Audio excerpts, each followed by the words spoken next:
Alternative music actually started surfacing in the mid-1980s in the underground music scene as sort of a reaction against new wave and synth pop music at the time, with groups such as Jane's Addiction, Social Distortion, Sonic Youth, the Pixies, and Susie and the Banshees. Those were pretty much the pioneers of alternative music. And what wound up happening was radio stations didn't know which genre to place this music under, so it wound up going to college radio stations, and that's how alternative music was born.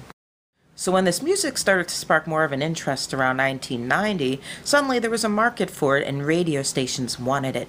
So all around the country, radio stations like Q101 and WXRT, both here in Chicago, changed their format to alternative, and they developed more of a mainstream audience for this type of music. And then MTV also started playing music videos by these artists. PJ Harvey was one of the more experimental solo artists who emerged at the time, and her style was strange but intriguing because not only was it different, it was raw, it was experimental, it was unique in sound quality, it was infused with blues, it was gutsy. And also she took a lot of risks in not just the music itself, but also the sincerity of her performances on stage. Really, the song that started her more commercial success was 1995's Down by the Water. Fish, big fish swimming in the water. Come back here, man, give me my daughter. Got little fish, big fish swimming in the water. Come back here, man, give me my daughter. Got little fish, big fish swimming in the water. Come back here, man, give me my daughter. The song that really put her on the map in the alternative music scene was an early hit called Rid of Me, and when she goes into her live performances, she only performs the solo acoustic version. It's highly transparent, and it's almost like an intimate conversation between her and her audience through the use of brilliant dynamic contrast from loud and intense to a sudden shift in soft and serene, which truly captivates the audience during the live performances because of these multiple layers of musicality and her amazing ability to convey that.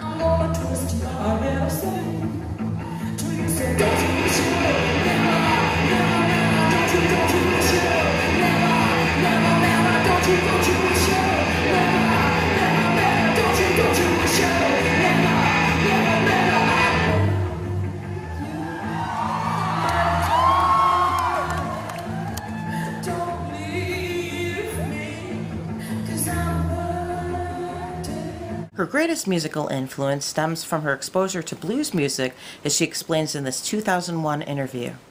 The first time you were on Later, I think it was in 1993, and you did Wang Dang Doodle. That's right, yeah. Is the blues sort of an influence on your music? Yeah, hugely. I think, you know, I grew up listening to the blues, people like Dr. John, actually, and, you know, from a very young age, and my parents had a fantastic record collection, and, you know, that's what I really grew up listening to, and I think it's always been in my music in some way or other.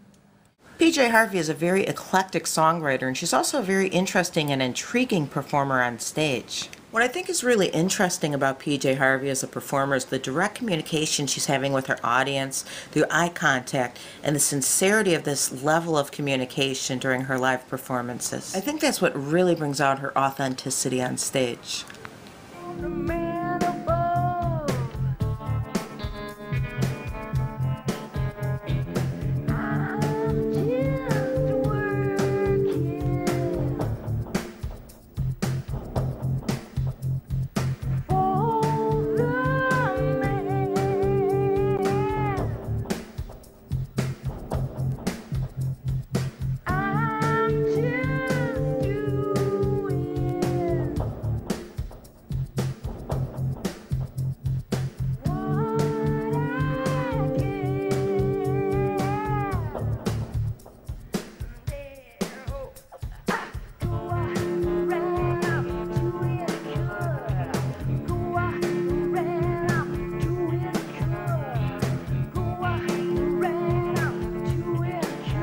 Now, when I say eclectic, you're going to see exactly what I'm talking about when you take a look at this performance of her song, Who the Fuck, which is actually a punk song.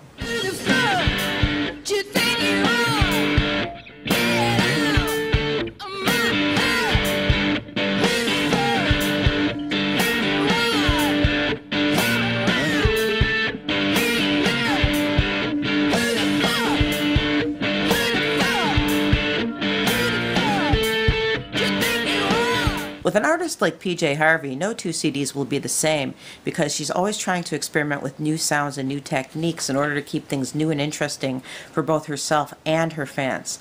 Let's listen as PJ Harvey explains exactly what she's trying to achieve in her music. I certainly don't want to make music that can be put on in the background and spoken over, or, you know, that people might be yawning while I'm playing to them or walking off to get a beer. Her most commercial success comes from the 2001 CD Stories from the City, Stories from the Sea, in which videos to songs like Good Fortune encompassed her growing popularity.